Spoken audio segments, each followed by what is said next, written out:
Hello everyone, how are you all? I hope students you all are doing good in your home. Students, we have started your chapter number 2 of the statistic part. Yes, in that we have discussed about the collection of data, what are the different steps in the process. If the question will ask that what are the process of collecting the data, that includes 7 steps that we will write.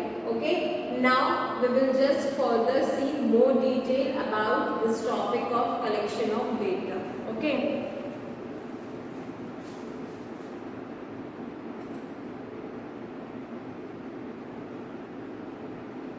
Yes, students. So basically in this you have to learn about the definition of data, the primary and secondary source of data, modes and methods of collection of data, sampling and non-sampling errors, agencies conducting surveys. So these all things we will include in this topic.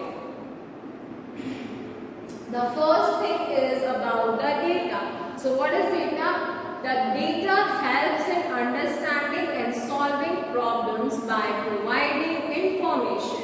It is the numerical description of the observation made. The examples data related to student, that is the name, age, date of birth, class marks.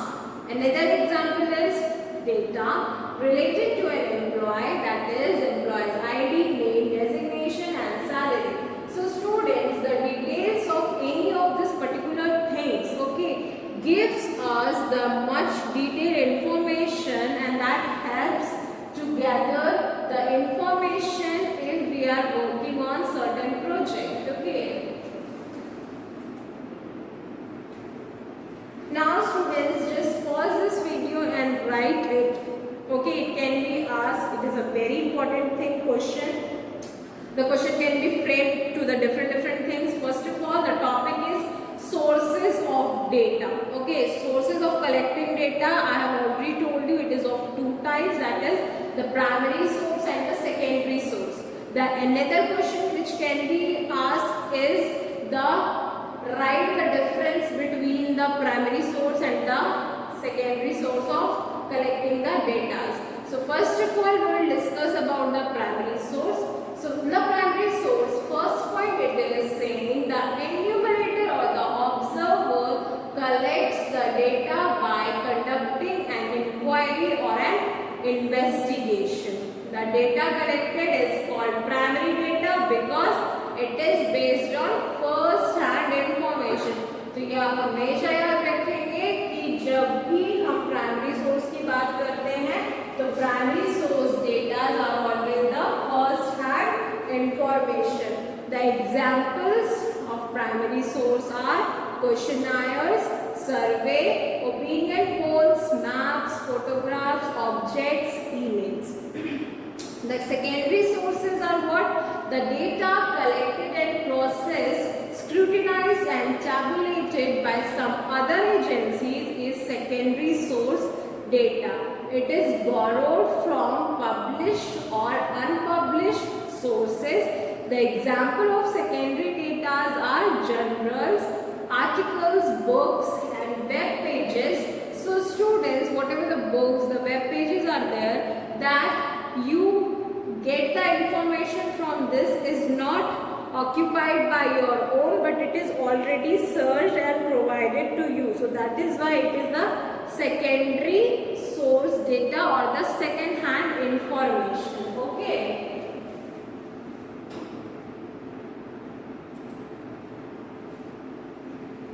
Now students, the question can be asked that how to collect the data. So the data is collected through a survey. What is survey? A survey is a method of gathering information from individuals. That survey you all people are knowing that if I need to find the details of my class. My class consists of 40 students. So I will collect the data of all the 40 students individually. So that is nothing but the survey. Now modes of data collection. What are the different modes from which we can collect the data? It is the questionnaires, personal interviews and telephonic interviews.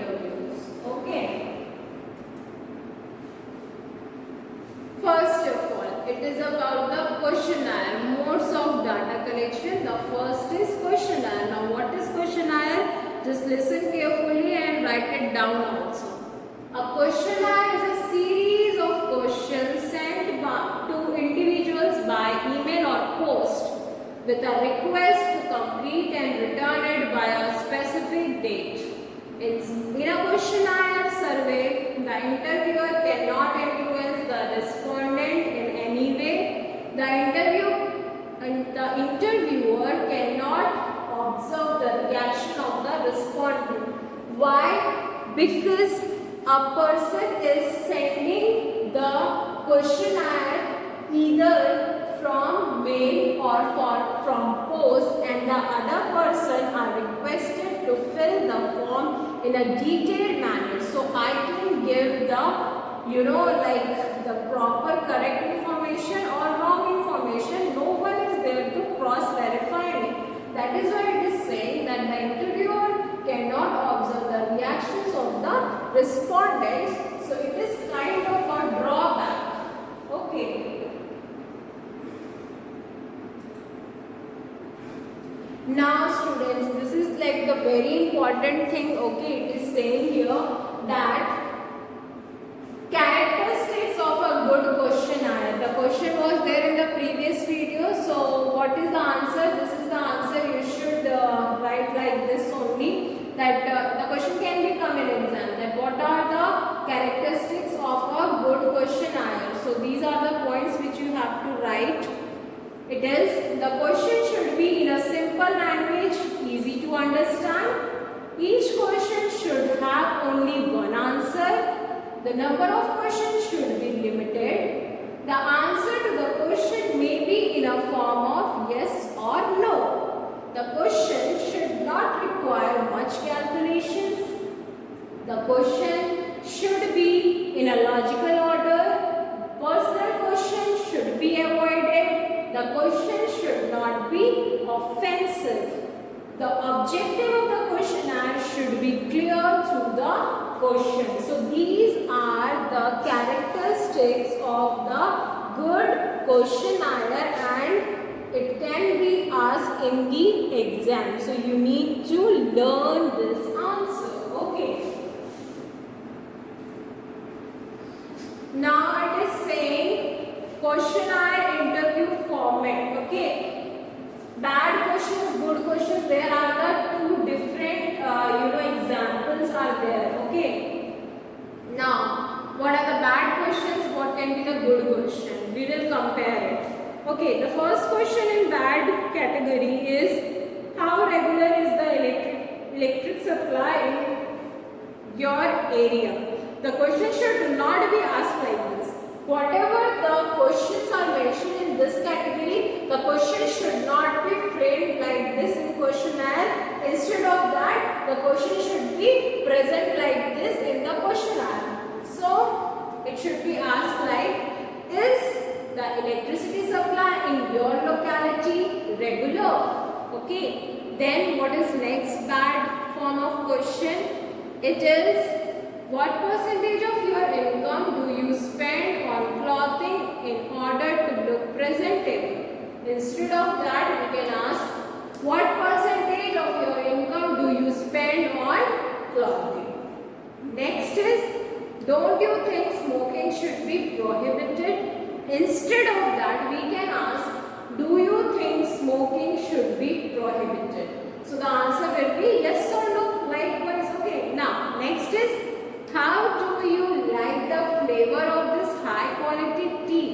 Instead of that, we can ask, how do you like the flavor of this tea? So the answer will be good or bad. Okay, so simple questions which will be framed in such a manner that the short answer should come. So it will be easy for us to analyze. Okay, next example. Would you like to do a job after college or to be a housewife? Instead of that, we can ask, would you like to do a job if possible? Then again the answer will be like yes or no. Okay. Last example, do you spend a lot of money on books in a month? Instead of that, we can ask, how much do you spend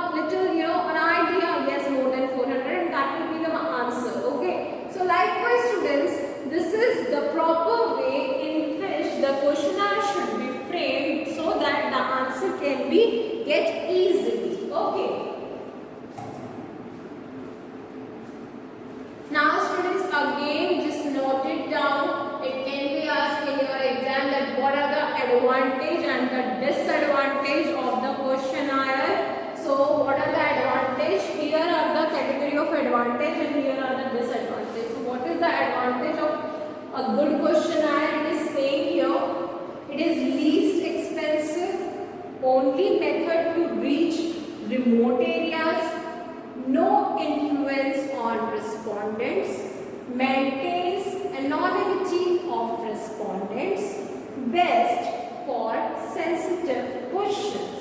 Now, what are the disadvantages, students? So, the disadvantages are not suitable for illiterate people. Why? Because it consists of number of questions which one has to read and give the answer. So, the illiterate persons cannot do it. So, it is not for the illiterate people. Long response time is there.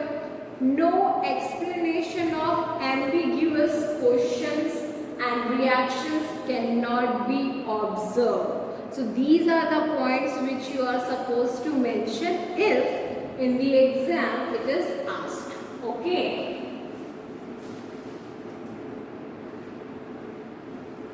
Now students, another form of collecting the data is personal interview. Okay. So now we will discuss about the details of personal interview. This method is used when the researcher has to assess to the respondents. The next is the researcher or the investigator conducts face-to-face interviews with the respondents. The interviewer can explain the importance of the interview and clarify the doubts of the respondents.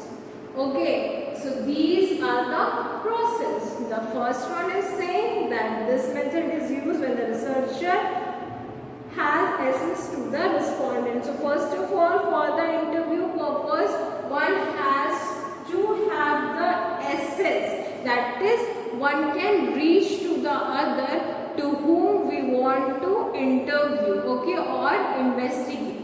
Now, obviously, the interview will be conducted face to face so that whatever the list of questions we will have, we can ask to them, okay. And the interviewer can explain the importance of the interview and clarify the doubts of the respondents if they are having any, okay.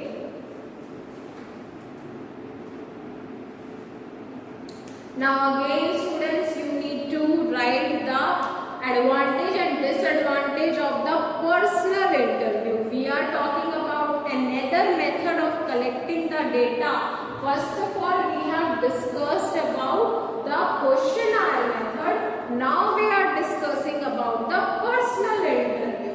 So what are the advantage and disadvantage of the personal interviews? So here are the advantages and here are the disadvantages of the personal interview. So here it is saying the advantage of personal interview. Highest response rate, allows the use of all types of questions. Open-ended questions can be used. Allows clarification of ambiguous questions.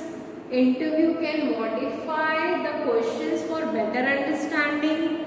Immediate reactions can be captured. So this all you will mention in advantages. What will be the disadvantages? First of all, it is saying it is most expensive.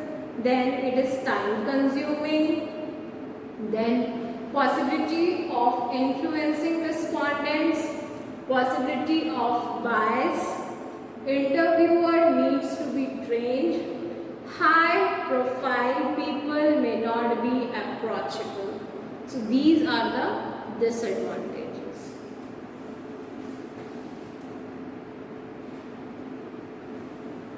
Now students, another thing which is there is about the telephonic interviews. Interviews can be done face to face.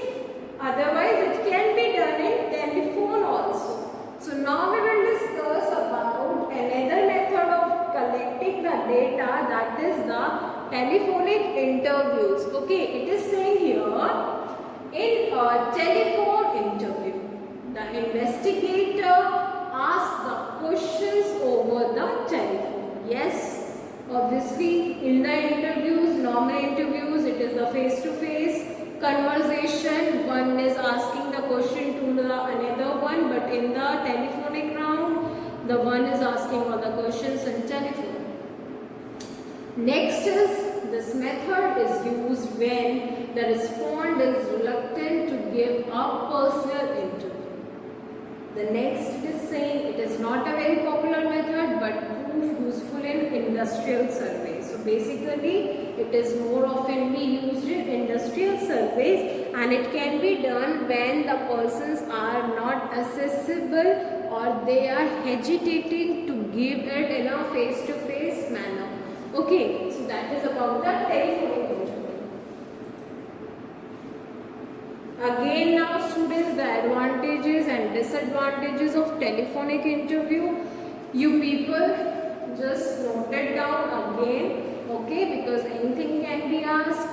So what are the advantages of telephonic interviews? It is relatively low cost, less time consuming, less influence on respondents, relatively high response rates, no field staff required. In the disadvantages, it is saying limited use, restricted to those who have telephone, response time limited, reactions cannot be watched, possibility of influencing respondents, not useful where detailed feedback is required. Okay, so these are the advantage and disadvantage of telephonic interview. Now students, we have to discuss about the methods of data collection. So that is the sample method and the census method. So today let's first discuss about the census method. What is census method?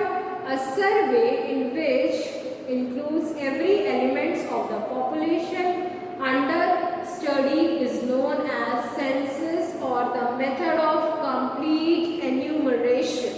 Example: demographic data on birth and death rates, literacy, workforce, life expectancy, size and composition of population are collected through census. So whatever the things which is just said, that all details were collected through the census method, okay, in every 10 years.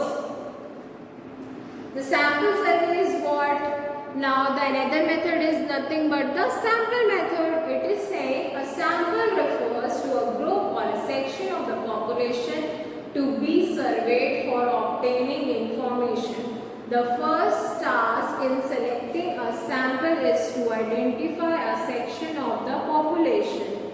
The researcher then selects a representative sample. As it is difficult to study the entire population, there are two types of samples, random and non-random. So obviously sample is nothing but taking a little bit of amount of that whole and analyzing from that, because the population or whatever the study of that thing is large. So if we will go one to everyone, then it will be a little difficult for us to collect the data. So that is why we take a little of sample. Now it is saying sample method is also of two types, that is random and non-random.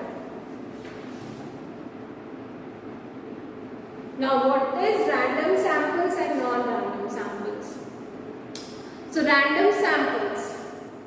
Students, this all things, I think for today this is enough. Okay, so what is random and non-random sampling method, that we are going to discuss in the next class. Okay, for today's whatever the things I have taught you, just go through that all from your book also and just relate it, go through it. Any confusion you can ask me.